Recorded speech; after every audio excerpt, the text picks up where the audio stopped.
En aquel tiempo el ángel Gabriel fue enviado por Dios a una ciudad de Galilea llamada Nazaret, a una virgen desposada con un varón de la estirpe de David llamado José. La virgen se llamaba María. Entró el ángel a donde ella estaba y le dijo: «Alégrate, llena de gracia, el Señor está contigo». Al oír estas palabras, ella se preocupó mucho y se preguntaba qué querría decir semejante saludo. El ángel le dijo: «No temas, María, porque has hallado gracia ante Dios. Vas a concebir y a dar a luz un hijo, y le pondrás por nombre Jesús. Él será grande y será llamado Hijo del Altísimo. El Señor Dios le dará el trono de David su padre, y él reinará sobre la casa de Jacob por los siglos, y su reinado no tendrá fin». María le dijo entonces al ángel: «¿Cómo podrá ser esto, puesto que yo permanezco virgen?» El ángel le contestó: «El Espíritu Santo descenderá sobre ti, y el poder del Altísimo te cubrirá con su sombra. Por eso el santo que va a nacer de ti será llamado Hijo de Dios. Ahí tienes a tu parienta Isabel, que a pesar de su vejez ha concebido un hijo, y ya va en el 6º mes la que llamaban estéril, porque no hay nada imposible para Dios». María contestó: «Yo soy la esclava del Señor, cúmplase en mí lo que me has dicho». Y el ángel se retiró de su presencia. Palabra del Señor.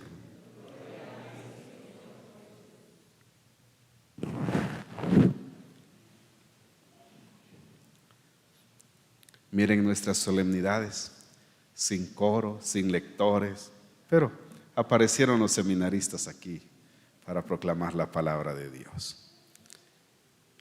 Bien, celebramos hoy la solemnidad de la Inmaculada Concepción de la Virgen María, un dogma que fue proclamado allá por el año 1854 por el Papa Pío IX, en donde se considera en la doctrina del magisterio de la Iglesia como la Virgencita pues fue preparada, fue predestinada sin mancha de pecado para que fuera el instrumento eficaz a través de quien aquel que es la santidad plena, la pureza total, viniera a este mundo, aquel que se hizo en todo semejante a nosotros, menos en el pecado, de manera que toda esta virtud de María no es al margen del misterio de Cristo. Todo lo que es María es en relación al misterio de Cristo. Y escuchamos, pues, como en el Evangelio se le saluda de esta manera a María, la llena de gracia. Por eso el Papa Francisco ha dicho que María fue vaciada del pecado para ser llenada de la gracia de Dios. Hoy el Papa Francisco, en aquel acto mariano en Roma, incluso derramó sus lágrimas ante la Virgencita.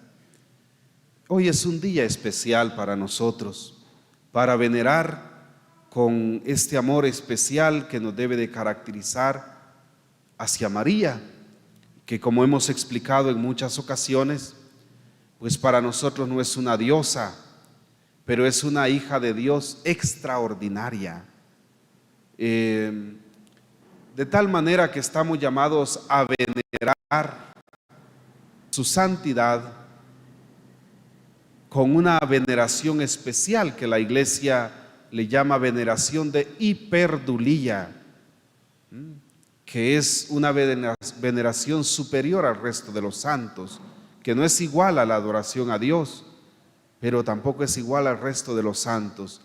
La veneración hacia María es especial.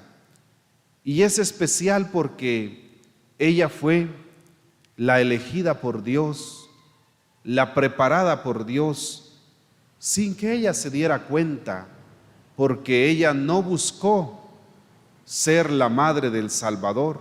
Fue Dios quien la buscó a ella para esta misión.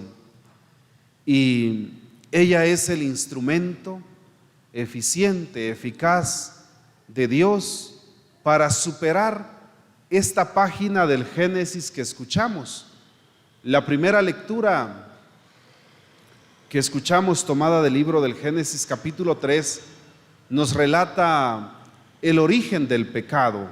Bueno, ya está un poquito avanzado, no precisamente en el momento en que el hombre y la mujer falla a Dios, sino que ya el versículo 9 empieza a relatar consecuencia de aquel pecado, cómo el hombre fue engañado por el espíritu del mal, fue seducido por el espíritu del mal, y la desobediencia a Dios lo llevó a cometer este acto.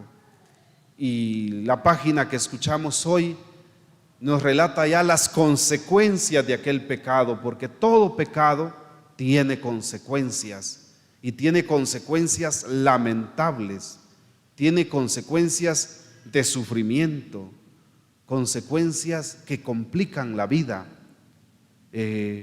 Fíjense, relata el texto que escuchamos cómo el hombre y la mujer empezaron a sufrir en base a aquel primer pecado. Antes de la caída en el pecado, pues el hombre gozaba de una inocencia, se le llama la inocencia original. Ellos podían vivir y convivir en perfecta armonía.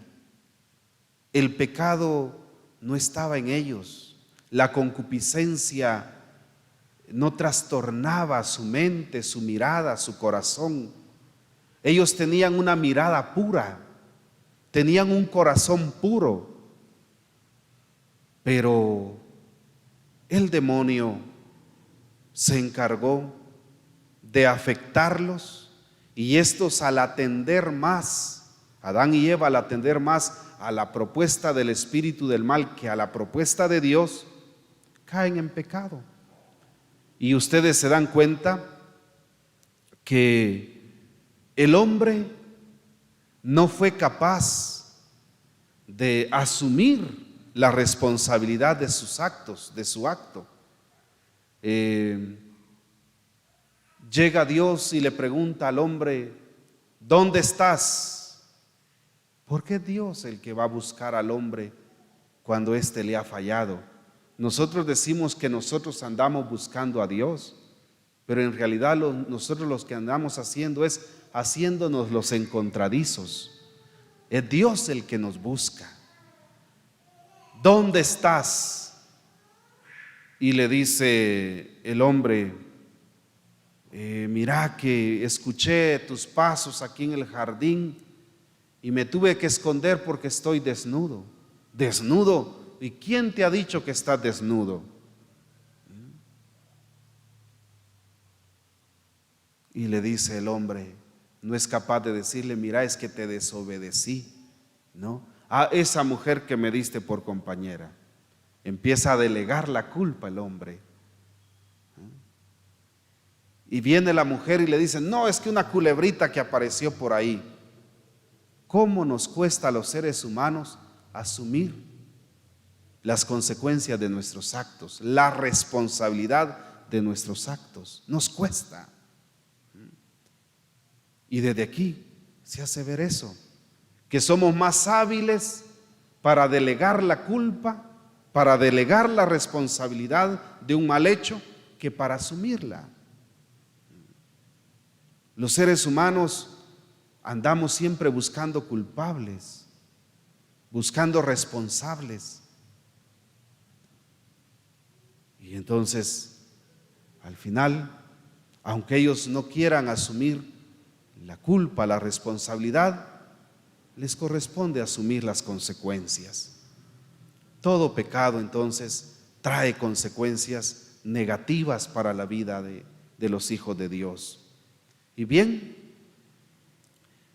el hombre también se da cuenta de que al desobedecer a Dios destruye su vida. Y es que el pecado es un acto irracional. siempre que nosotros pecamos es porque no estamos haciendo correcto uso de nuestra facultad racional. El pecado es irracional.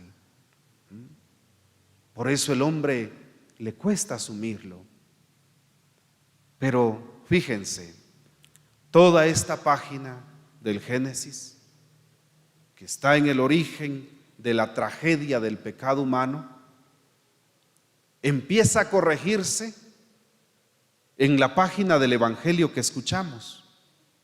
Si la primera lectura, Génesis 3, nos relata el origen de nuestra desgracia, de nuestro pecado, Lucas 1, que es el Evangelio que escuchamos, nos relata el inicio de nuestra salvación, el inicio del plan de redención, el inicio de la oportunidad salvífica, de la oportunidad de acceder nuevamente a la gracia de Dios. Y instrumento eficaz para que aquella página del Génesis sea superada es María, la Inmaculada. Es María quien con su sí hace posible que el ser humano vuelva a Dios, hace posible que el ser humano recupere su condición, recupere la gracia salvífica y santificante de Dios. Es por ello que nosotros veneramos con un amor especial a aquella jovencita humilde de Nazaret, María Santísima, que les repito, no buscó ella ser la madre del Salvador, fue Dios quien la buscó a ella para esta misión. Hoy, por lo tanto, recordamos con esas características a María, la que fue preservada, apartada del pecado, concebida sin pecado. Y ahora, pues qué decir, también Dios a nosotros nos quiere apartar del pecado.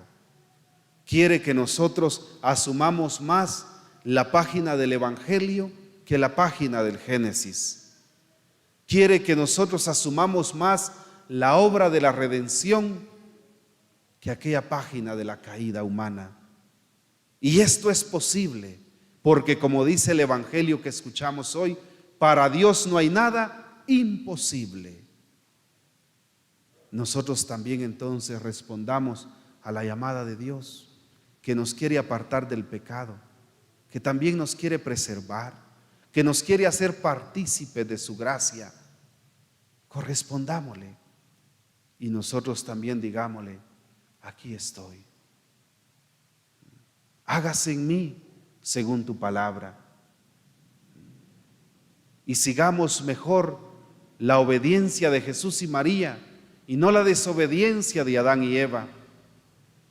Sigamos mejor el ejemplo de obediencia de Jesús y María y no la curiosidad de Adán y Eva. ¿Han escuchado ustedes aquel refrán que dice: la curiosidad mató al gato? A veces el ser humano que juega con su vida a través de la curiosidad termina teniendo consecuencias muy negativas.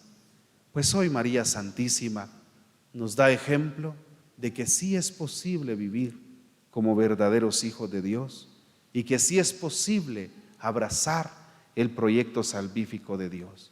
Abracemos hoy entonces, guiados por María, la obra redentora y soltemos la página del Génesis. Gloria al Padre, al Hijo y al Espíritu Santo.